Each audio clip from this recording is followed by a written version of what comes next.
Brain haemorrhage, किसी भी तरह के हेमरेज के लिए जिम्मेदार कौन होता है? बहुत कम चांसेस होता है कि हेमरेज होने के बाद कोई बचता है। कुछ ऐसे ब्रेन हेमरेज होता है जिसमें डॉक्टर जान जाता है कि अब ये बचेंगे नहीं। कई डॉक्टर ईमानदारी से बता देते हैं कि देखो भैया अब हम लोग डॉक्टर है, भगवान नहीं है, नहीं बच पाएंगे। और कुछ हॉस्पिटल वालों के लिए कमाने का सबसे अच्छा साधन है। एक दिन का 1 लाख बिल बनाएंगे, 25 दिन बाद अपने से डेट करेगा, 25 लाख रुपया हो जाएगा। वेंटिलेटर से जिंदा बच के आते हैं क्यों? विटामिन के, कौन सा विटामिन के? हेमरेज का कारण होता है विटामिन के। विटामिन के का रासायनिक नाम फिलोक्विनोन, फिलोक्विनोन।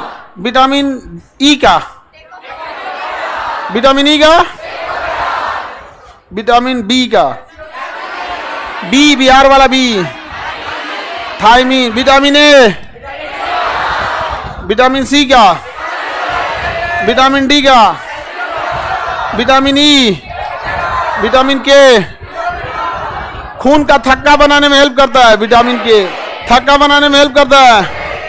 हाँ, विटामिन के का निर्माण कोलाई, एक बैक्टीरिया का नाम है कोलाई नामक जीवाणु करता है। कौन करता है?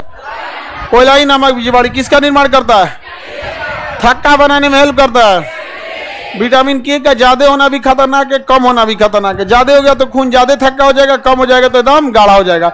दोनों स्थिति में नसों पे दबाव पड़ेगा, नस फट जाएंगे, जिसे हम लोग हेमरेज कहते हैं।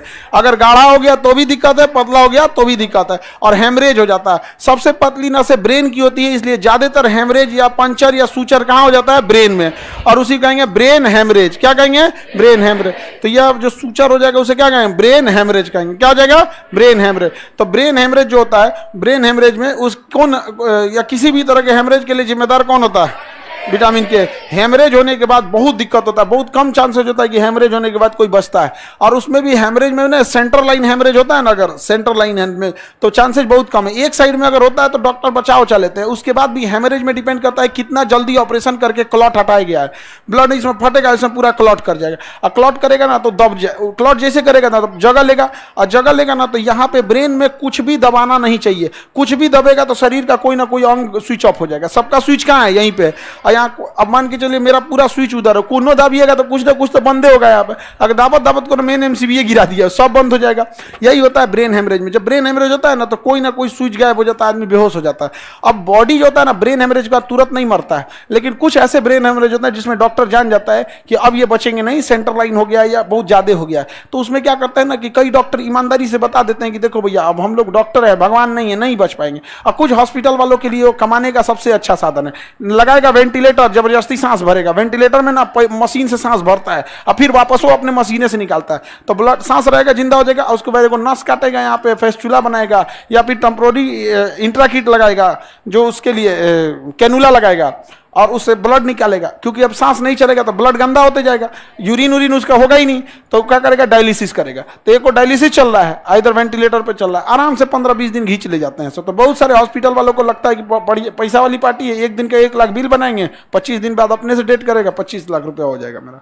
20-25 दिन बाद हो जाता है। समझ में आ गया कि नहीं आएगा?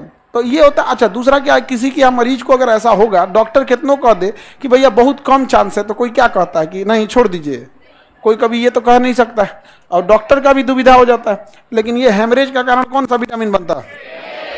हेमरेज का कारण विटामिन। टमाटर, आलू, हरे सब्जी में कौन सा विटामिन? विटामिन के। रक्त के थक्का बनने में प्लेटलेट के साथ कौन देता है? विटामिन के। प्लेटलेट तो मदद करता ही है, लेकिन प्लेटलेट का हेल्प कौन करता है? विटामिन के।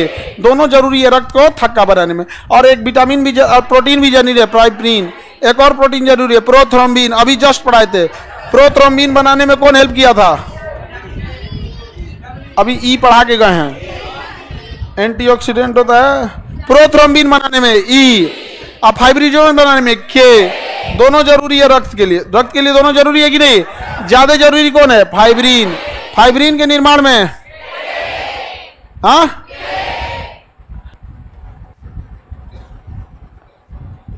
वेंटिलेटर से जिंदा बच के आते हैं क्यों? बचते हैं भाई, वेंटिलेटर से जिंदा क्यों नहीं आ जाते हैं? सब लोग बस बहुत कम चांसेज होता है वेंटिलेटर पे।